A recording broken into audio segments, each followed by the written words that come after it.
Good evening, everybody, and thank you for joining us. Before we get started, I just want to share a few brief housekeeping announcements. First, we would like to thank everyone who submitted questions in advance of tonight's town hall. We hope to address many of your pediatric COVID-19 vaccine questions over the next hour with our panelists. And if you do have additional questions or need clarification, we ask that you please use the Q&A function in Zoom. And just as a reminder, this is a public forum, so anything you type will be visible to others. Tonight's town hall is being recorded and streamed live on Facebook. So please feel free to share the link so that others can tune in, and we will paste that link in the chat momentarily. And finally, a recording of tonight's event will be made available on the Montgomery County YouTube page, and we'll also send that link out to everyone who registered tonight once that video is uploaded. And now I will turn it over to our moderator, Angie Hinton, to start our town hall. Thank you so much, Kelly. Hi, everyone. My name is Angelique Hinton. I'm the president of the Norristown NAACP, and I would like to say thank you again to everyone who is joining us tonight, and to all of you who may have submitted questions in advance of this evening. My most important title is mom, and so even though all my babies are grown, I have plenty of bonus grandchildren, so this is something that matters very much to me. We saw our children go through so much over the last few years with all of the lockdowns and the trauma of COVID. And so although we know how important it is that they get back to school, it's been very scary worrying about the safety of having our children go back to school without the absolute most protection possible, which includes vaccines. And so many of us have been anxiously awaiting the approval of vaccines for children ages 5 to 11 for a very long time. But now that that wait is over, parents have lots and lots of questions. So tonight we wanted to provide an opportunity for parents to ask those questions and address their concerns so that they can get factual, science-based information, which can be used to make this very important decision about vaccinating our most precious loved ones. So despite some of the false information, kids do get COVID. They have gotten very sick and been hospitalized, and some have even died. And so it's important that we understand that there are very serious risks for the unvaccinated. That said, we're not here to tell anyone what to do, just to provide information from trusted resources.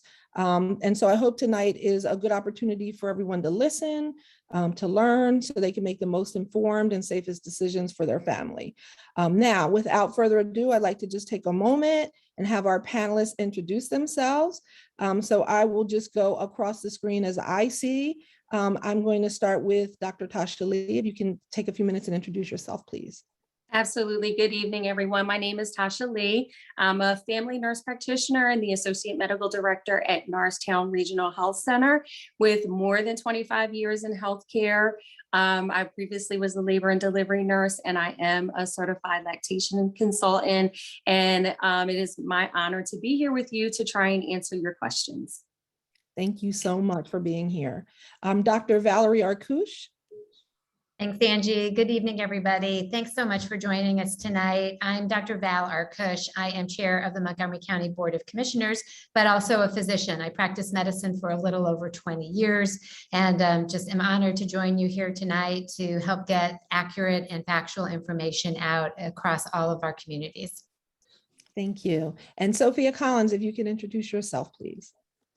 My name is Sophia Collins, and I'm a clinical nurse project manager at the Children's Hospital of Philadelphia for a project called Project ACID, which stands for Assisting Childhood Education Through Increased Testing. And so we oversee the rapid antigen testing for COVID-19 regionally here in the southeastern region of Pennsylvania, and we're in currently over 600 sites. And I also co-lead our community-based vaccine efforts. Wow, thank you so much for being here tonight. Thank all of you, by the way. This is very important. So I appreciate you all being here. You're all very important and busy, so it means a lot that you're here.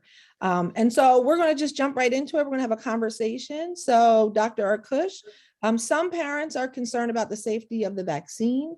Can you explain the steps that have been taken to ensure that this vaccine is actually safe for children?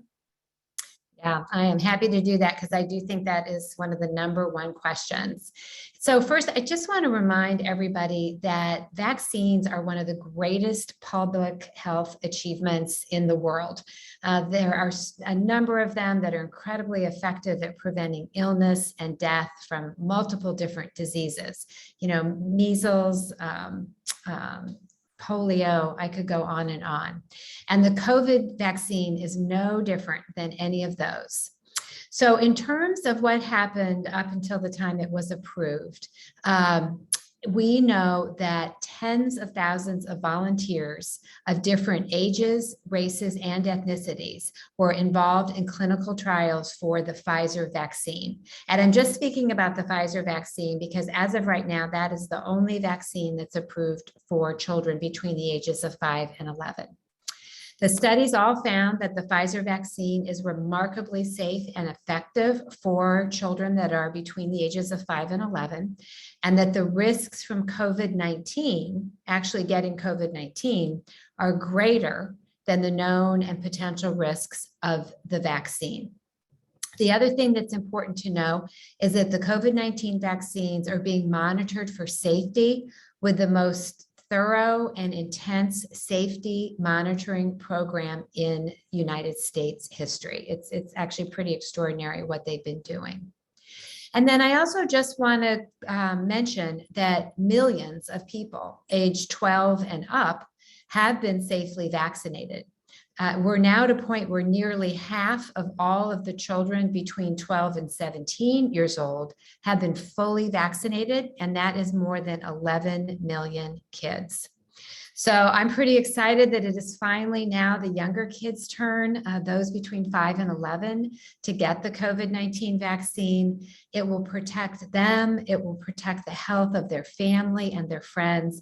And it's going to allow these kids to safely resume many of the activities that they did prior to the pandemic. So it's just a win-win all the way around. Can I just ask you a follow-up question to that? Because I think there's a great deal of misconception. A lot of people think that this vaccine just popped up out of nowhere. And so can you talk a little bit about like the years that have actually gone into developing this vaccine? Yes, that's a great question. So the technology that the Pfizer vaccine is made from is a technology that was developed in the mid to late 90s. And in fact, it was developed by a woman, a research scientist at the University of Pennsylvania. And so that particular technology had been in development all of these years, since the late 90s.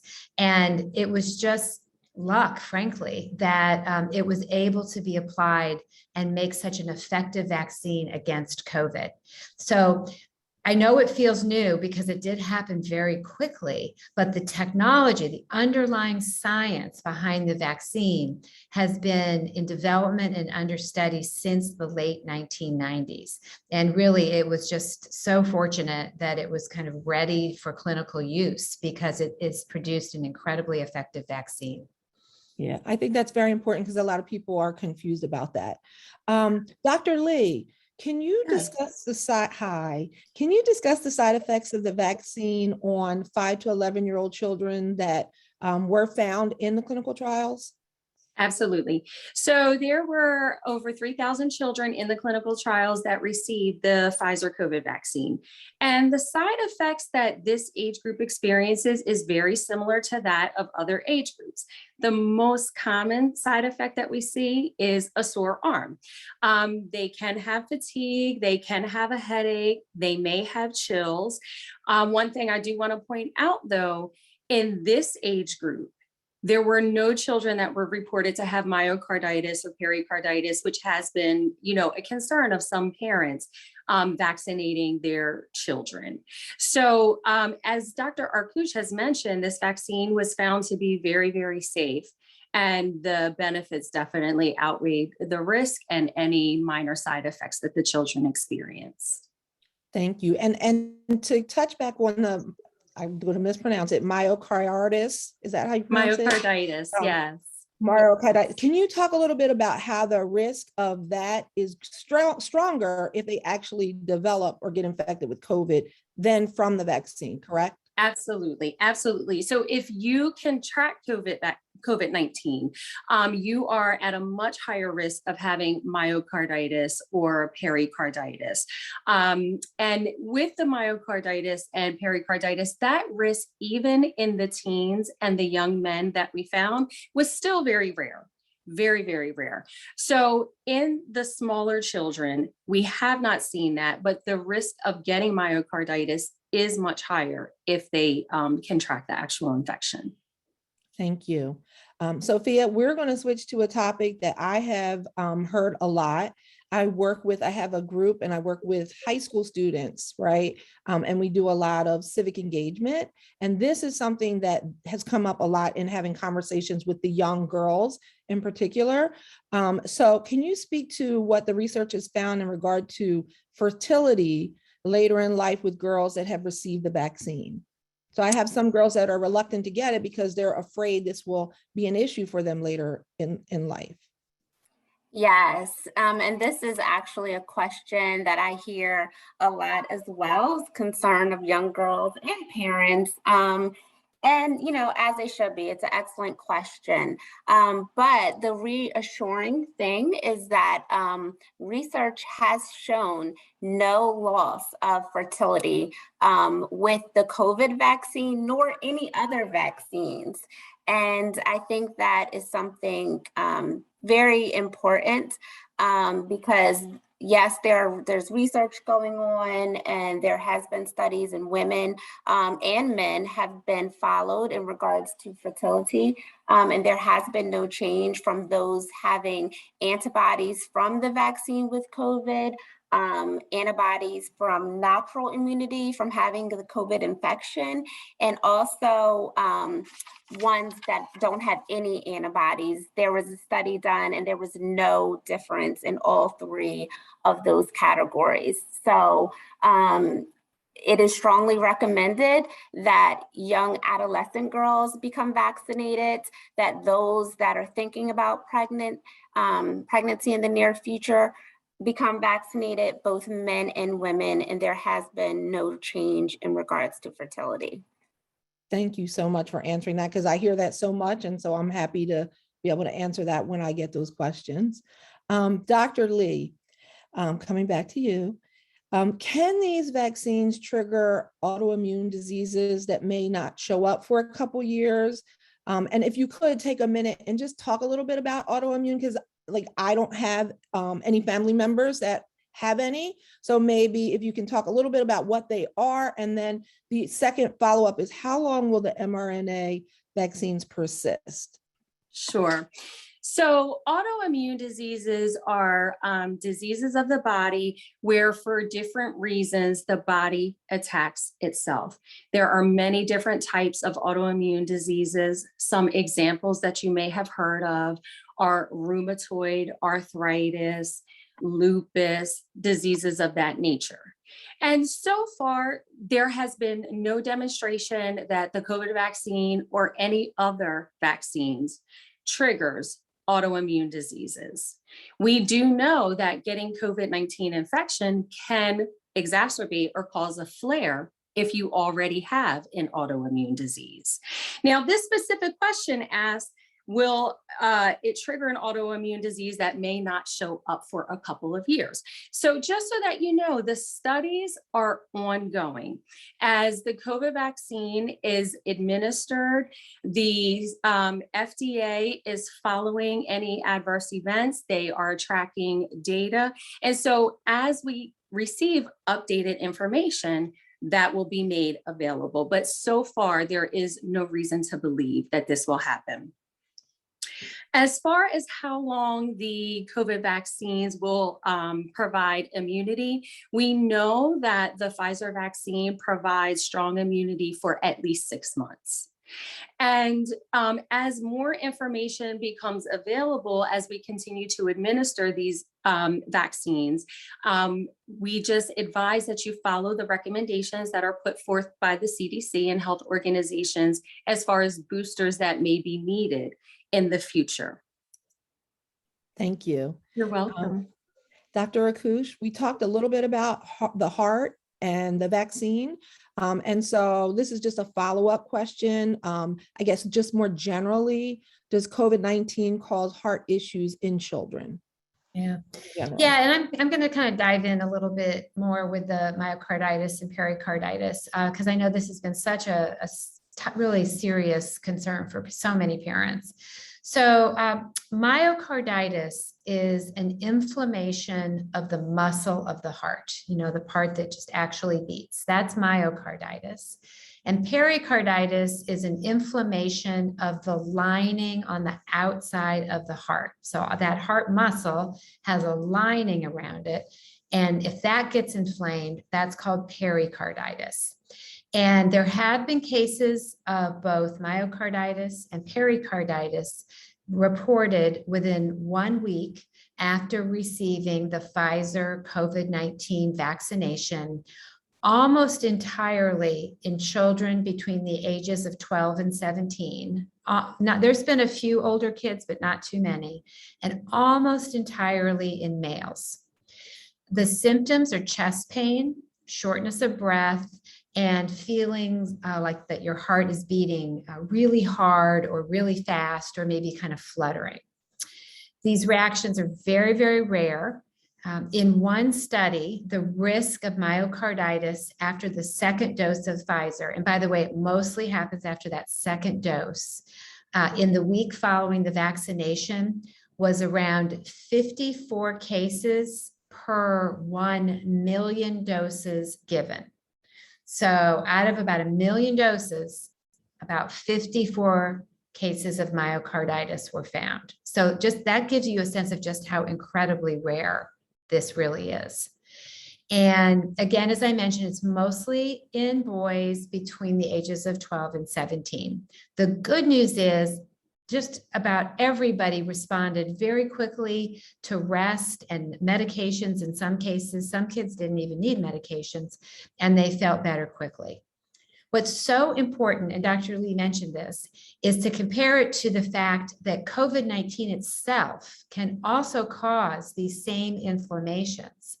And the risks of getting COVID-19 are so much greater if you remain unvaccinated than that very, very tiny risk of myocarditis from the vaccine itself. So this is all about weighing the risks. And it's much riskier in terms of your heart or your kid's heart to get COVID itself than it is to get the vaccine. Other than the myocarditis and pericarditis, there really have not been any other serious issues reported from the vaccine when it comes to the heart muscle.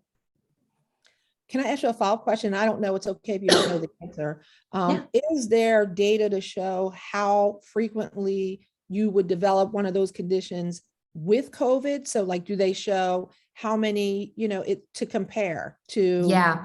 I don't have that. It's a great question. I don't have that at the here in front of me, but I do believe that that data exists.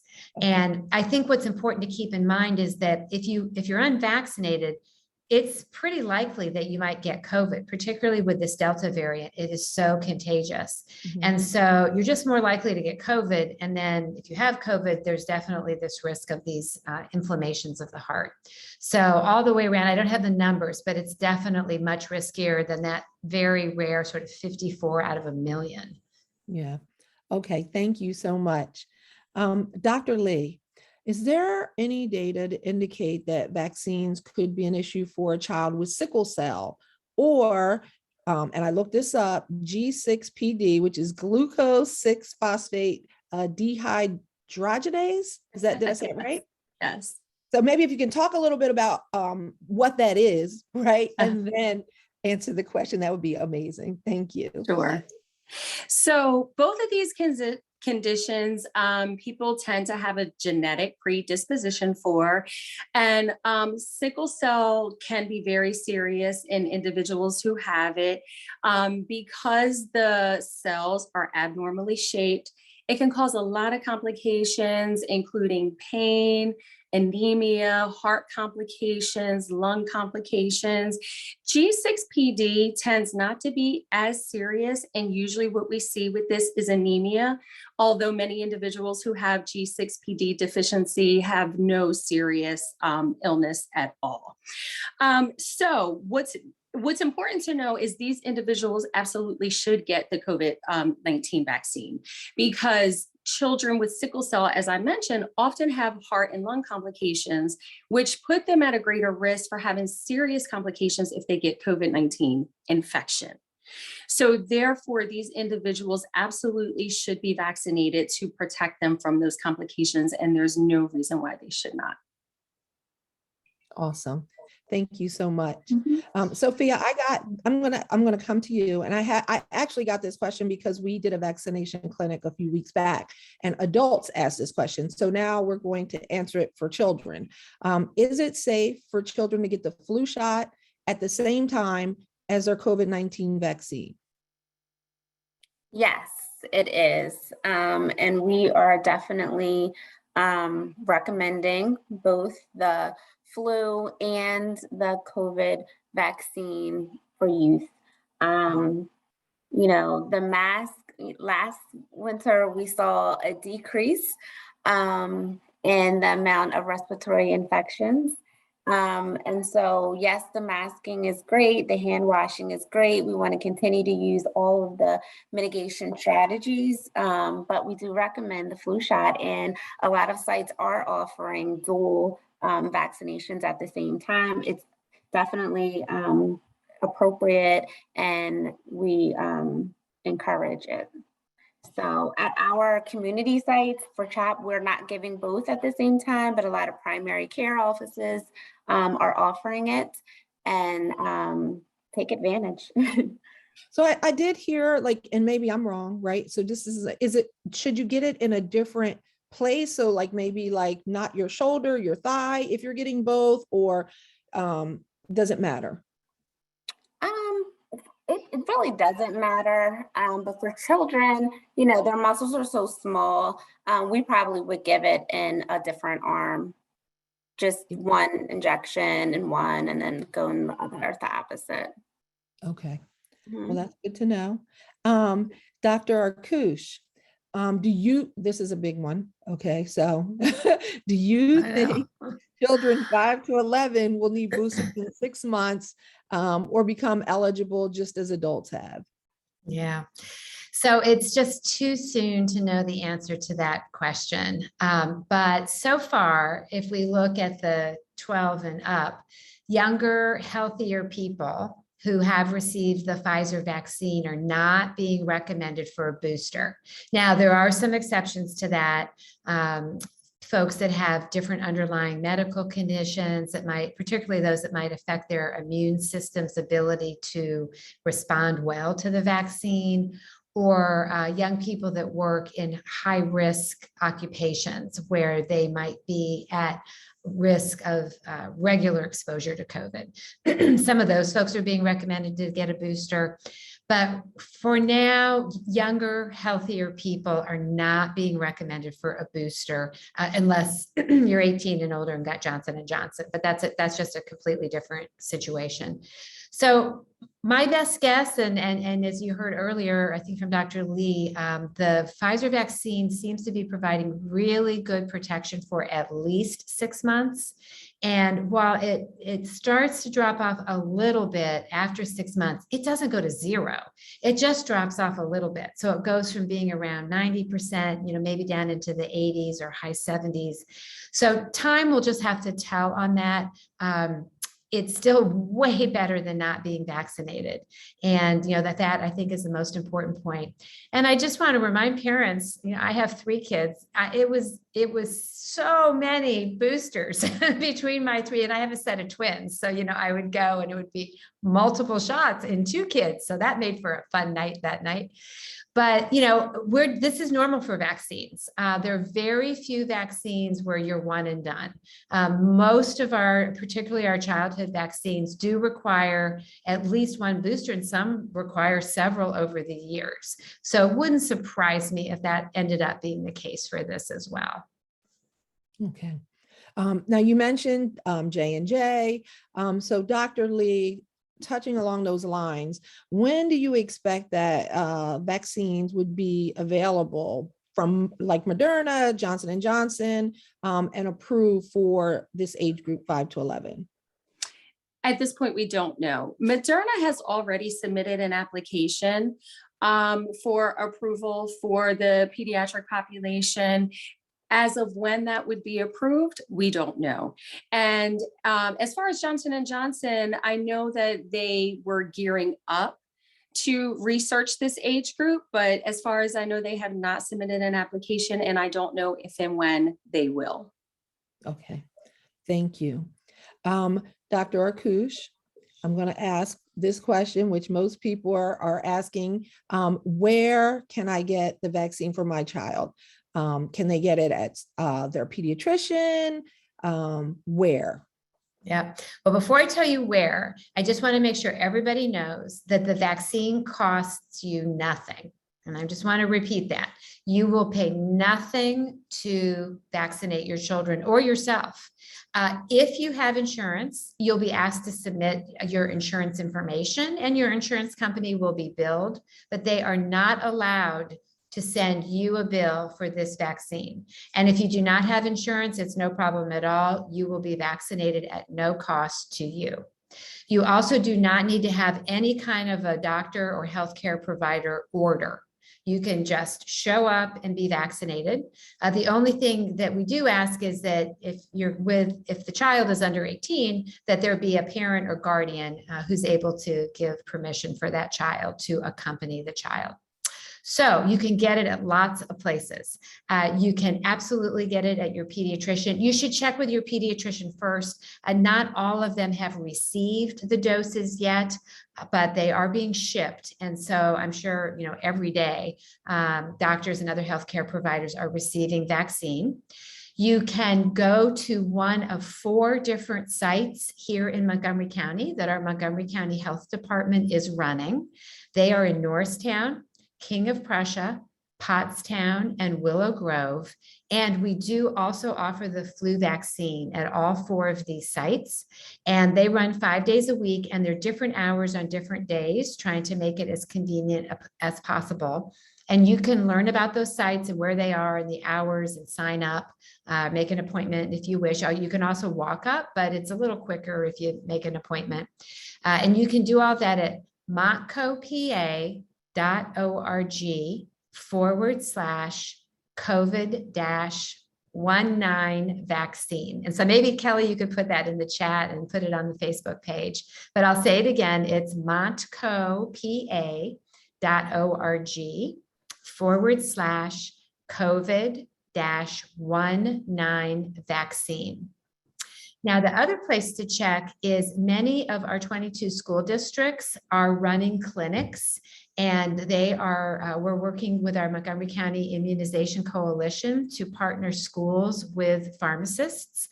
And so you could also check, if your child is school age, check with your school district because they may be offering a clinic in the near future. And then finally, our local pharmacies are also getting those doses. So you got a lot of options. There's plenty of vaccine available. And again, no cost to you or your child, and you do not need any kind of a doctor's order.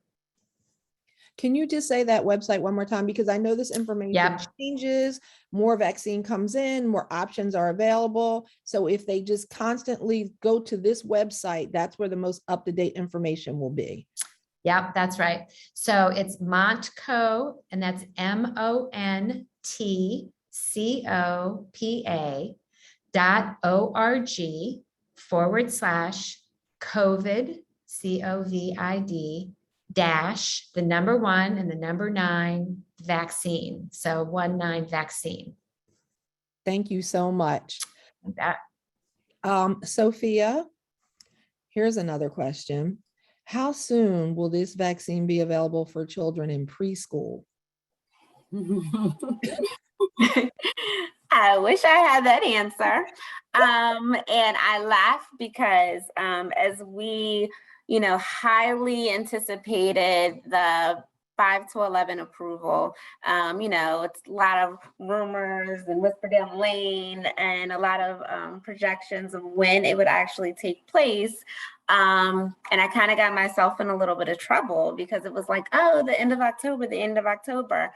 So we planned this huge, we called it a Harvax. It was supposed to be a harvest vaccine event. So Harvax event, and had DJ and community vendors and pumpkin painting and of course the vaccine clinic. And then we didn't have the approval. We were literally just days short. And so if I'd have pushed it back just by one weekend, we would have been good. So I'm very cautious. We do not have approval. I do not know exact time. I do know that it is in the works. Even at CHOP, we have a lot of trials going on, specifically Moderna for young children. But I'm not going to get in trouble this time. I don't have the exact date, but it is coming. But right now we're really excited just to get all 28 million of the pediatrics around our country vaccinated, just in the 5 to 11, 28 million. So we have a lot of work to do, but it's coming. Awesome. And it sounds like you had a great party with a purpose plan. So you have a prototype ready? We did. And we still, and it's still so many, I just want to put this out there that although we do have this approval for 5 to 11, there are still so many people that don't even have the first dose of vaccine. So there's not a small effort at all when giving the vaccine. We're giving boosters, we're giving first dose, we're giving second dose to anyone 5 and up now. So a lot of work to still be done. Yeah, thank you. Dr. Arkoosh, with a larger number of children potentially being vaccinated, this is a tricky one. Do you expect mask mandates will be lifted in schools? And I say that knowing that I think it was yesterday, I saw something about, it being in court. And so what do you think about that? Yeah. So just as a reminder, the Pennsylvania Department of Health issued a mask mandate for schools, K through 12, regardless of vaccination status. I think they did it maybe about the second week of the school year. And they did that in response to seeing cases starting to rise pretty quickly once kids went back to school. And because so many children were not eligible to be vaccinated, they did the safest strategy, which was to make masks mandatory. By the way, Sophia mentioned, I think 23 million, 5 to 11 in the country. Here in Montgomery County, we have about 65,000 children, we think, based on the census data, approximately 65,000 between 5 and 11. So it just gives you some sense that we have 856,000 people who live in the county. So this is a very important number of children, and it will make a real difference in our community, I think, in terms of the number of cases, if we can get most of them vaccinated. So each of our public school districts, and we have 22 of them, as well as our private schools, have a health and safety plan. In the public schools, that plan is approved by the elected school board. And then in the private schools, they usually have like a board of directors or some other group that approves that health and safety plan. And right now, as I mentioned, the Pennsylvania Department of Health has a mask mandate for all students and school staff in place, but it is being challenged in court. So what happened yesterday was the Commonwealth Court, which is a court that oversees certain issues across Pennsylvania, said that the Pennsylvania Department of Health masking order was not in compliance, or that the Pennsylvania Department of Health didn't have the authority to put that mask mandate in place for all schools in the state. But that is being appealed. The Pennsylvania Department of Health is appealing that judgment, that ruling from the Commonwealth Court. So that will go to the Pennsylvania Supreme Court next. But while that is happening, the mask order is still in place.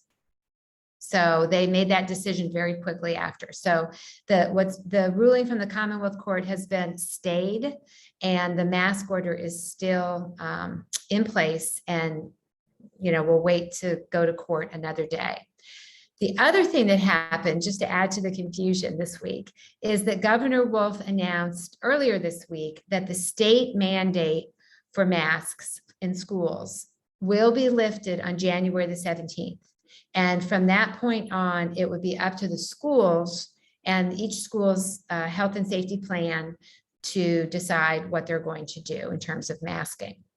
So schools will likely make these decisions based on a number of factors, but one of the most important will be the number of COVID cases in their school district community. And of course, the best way to make sure that that number of cases is low by January is to get your children fully vaccinated and get everyone in your family fully vaccinated. To Angie's point earlier, or to Sophia's point earlier, I'm sorry, that we still have a lot of adults that aren't vaccinated yet either. So the more people we get vaccinated, the greater the chances are that we'll be able to let the kids go without their masks. Yeah. And Okay. I was just going to say, if I could just add on to that, there are so many schools, because we do the testing in schools as well for COVID, and there are multiple mitigation strategies, right? The distancing was one, the masking was one, the hand washing, and the vaccine. And the vaccine is by far giving us the most protection, right? And in some of these schools, unfortunately, they're not privileged to have proper distancing. So you don't have the distancing, you take off the mask, we have to get these kids vaccinated. It's of urgent matter. And as these other strategies, start to get reeled back, we really need to think about how we're going to protect our kids in these settings. And we know that they need to be in school. We know that it is healthy for them on multiple different ways. And so we really need to get them vaccinated to keep them in school and to keep them safe in school. Yeah, so that's one part of it. And then two, in our community, there's so many multi-generational households. So the other part is if my mom lives there or pop lives there, right? And they are more susceptible to, getting really seriously impacted by COVID as well. My mother ended up with long COVID. And so, it can be really traumatic. And so that's why that also plays a big part in this whole situation. So it is something that really you have to think about. So, all right, well, I'm going to ask you all a question now. And it is, I'm going to start with Dr. Lee, but then I'm going to go right down the row. So what would you say to parents who are hesitant to get their 5 to 11-year-old child vaccinated? I have a lot to say to parents who are hesitant. First and foremost, we know that vaccines work. We have decades and decades showing that vaccines work. We don't see smallpox anymore. We don't see polio anymore. And if we are really diligent about this, we won't see COVID-19 anymore either. But we have to get the kids vaccinated. We know that the vaccine works. It's over 90% effective. We know that it's safe. We are not seeing serious side effects and complications in children who are receiving COVID-19 vaccines. And, I hear a lot of conversation that, oh, well, the kids, they don't even really get that sick.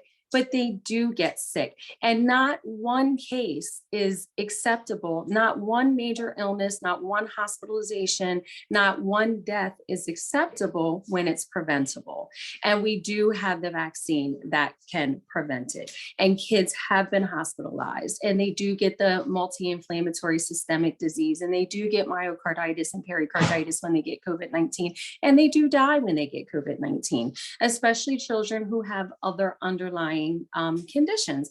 And then to speak to what you just said, kids are part of the larger world. They're in school with other students and with teachers, and they're living in homes with multi-generational families. And if the children are vaccinated, it's protecting them, but it's protecting their parents and their siblings and their aunties and their uncles and their grandparents and their neighbors. It's protecting the whole community. So it works for them, but it works for society too. So I think that's enough. I'll stop there. That was amazing. Thank you so much. Dr. Arkoosh? So all of that, all of that with an exclamation point, and I'm going to add a few more things. So as of November the 4th, over 6.5 million children in the United States have tested positive for COVID, and that's under 18, 6.5 million since the pandemic started. But here's the thing, since the first week of September, there have been almost 1.5 million children that have tested positive. This Delta variant has really affected kids. And we're now seeing, and it's been this way for 13 weeks across our country, 100,000 kids under 18 testing positive every single week in the United States. I mean, that's just too much. And most of these children are in Black, Hispanic, or American Indian, Alaska Native families. And so it is disproportionately in those seen in those children. Since the pandemic began, 23,500 children have been hospitalized, and over 600 children under the age of 18 have died. And as Dr. Lee said, this is now preventable. This is now a preventable death. So if you get vaccinated, there is still a chance that you might get a mild case of COVID, but your chances of dying from COVID go to almost zero. So every one of those deaths is now a death that can be prevented. And that is the most heartbreaking thing. You know, our health department, we get the statistics every single day. And I can tell you that here in Montgomery County, because we do have a pretty high vaccination rate here, that when we do have deaths, and we still see them every week, they're almost entirely in people who are unvaccinated. And it's just heartbreaking because those deaths were unnecessary. So I just want to urge you to please vaccinate your children and your whole family. It is so much riskier to get COVID, and including the symptoms from long COVID, where people are sick for months, than it is to get one of these very safe and very effective vaccines.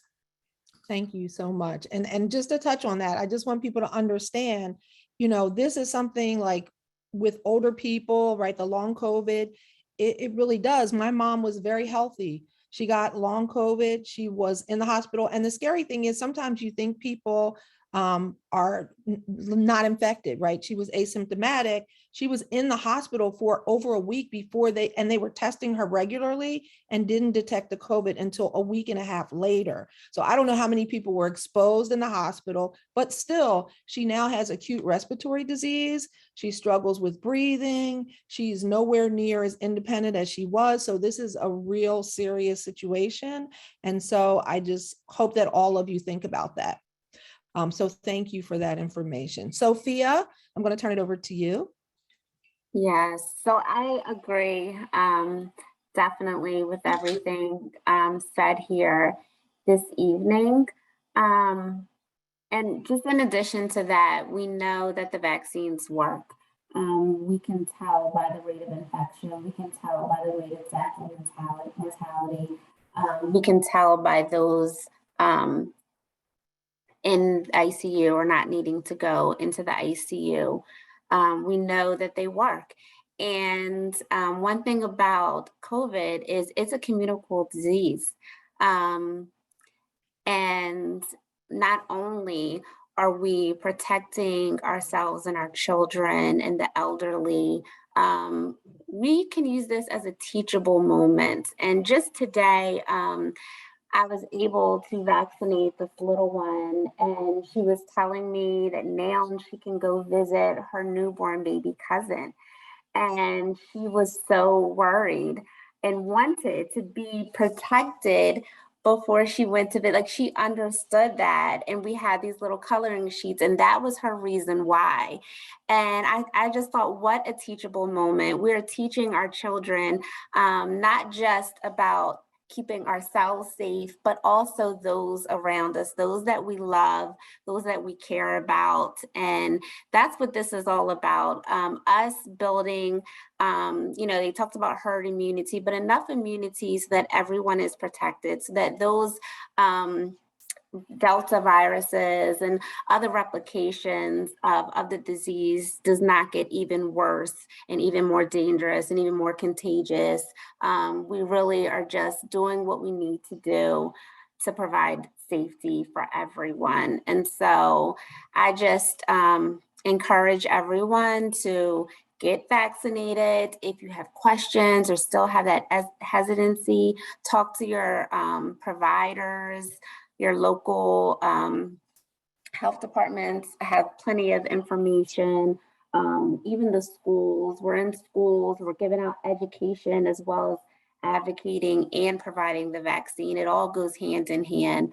And if you have been, share your testimony. We all are champions. We all can share our story. And so that's what needs to be done. I agree. And I think, to your point, right, we're dealing with children. So most people have a doctor that they see, that they trust, right? So, I'm hoping that you take this information and then you go and talk to your doctor. I was very fortunate. I don't know how many of you know Dr. Daisy El-Daif, but she was my pediatrician for all 3 of my children. And anything that woman told me, I would have done. So I'm hoping people have relationships with their doctors, but take the information you learn tonight and talk to your doctor, right? You trust them for everything else with your children. This is the same thing. Go to them and talk to them and listen to what they have to say and ask them questions. And so I think, though, with all of this great conversation we had, we don't have a lot of questions. So we actually don't have any. So you guys must have been amazing in updating everyone. And so I'm so grateful that we got to have this conversation. But before I close out, I just wanted to open it up for any final comments that any of you have or would like to address before we do close out. Said it all? Yeah, I'm putting in the link, our community-based, the link. We have a link where you can just go to make an appointment. We always accept walk-ins as well. And there's also a number that you can just text ready and it'll take you to where you need to go as well. And then, oh, thank you. And CHAP, we also are starting hubs. And this is going to be for the 5 to 11-year-olds too, and they'll be throughout the region. So we will have some in Montgomery County, I believe, as well. And I don't know if we're providing this, and this is probably not something we normally ask, but I know sometimes you watch something and you just, you trust someone that you've heard speaking at an event. And so is it possible if you could put like your contact, your professional, I don't want you to put your cell phone numbers in there, but your professional contact information, just in case someone really, felt comfortable with you and just wanted to follow up with you, because that happens sometimes. You see somebody and you're like, I really felt like I could trust that person. So that would be awesome if you could do that. And so again, we don't have any questions, which is amazing because I think this was a really great conversation. I just want to say at the beginning of the pandemic, when everything was locked down, kids, I remember so clearly they weren't able to enjoy anything that was regular as far as their life was concerned. They couldn't go to school, they couldn't learn in person, they couldn't play with their friends, they couldn't play sports. In our community, that's a huge deal. Right? They couldn't have sleepovers or do anything. So, COVID-19 has had a tremendous impact on children, young adults. Like I said, I work with young adults, like seeing how they were just in lockdown was so tragic. So I'm happy that things are starting to get back to normal. But I just want to caution everyone that as things are starting to open back up and kids are going back to school, activities are resuming, We are seeing that infection rate amongst children is increasing. And in particular, in this audience, it's important to note that African Americans continue to be disproportionately affected at higher rates. So it's important we take this very seriously, and we do everything we can to mitigate infection. So with that, I want to thank Montgomery County Department of Health and Human Services, the Montgomery County Immunization Coalition. They have been amazing as well. And I want to thank all of you for all of this knowledge that you've shared with everyone here. You guys are all amazing. And so I can't thank you all enough for spending, your time here this evening on a Thursday night to be part of this session and just help get, accurate science-based information out there for our concerned parents and individuals. And with that, I will say good night to everyone and thank you all for coming. I appreciate you all for coming. And if you have any questions, you can also reach out to the NAACP and I can try to connect you with answers as well. Or again, hopefully the contact information is there. And then go to the website for constant updates on information on where you can get your kids vaccinated or everyone in your family vaccinated. All right, thank you so much. Thanks, everybody. Thank you for having us. Thank you. Take care. Have a good night. You too.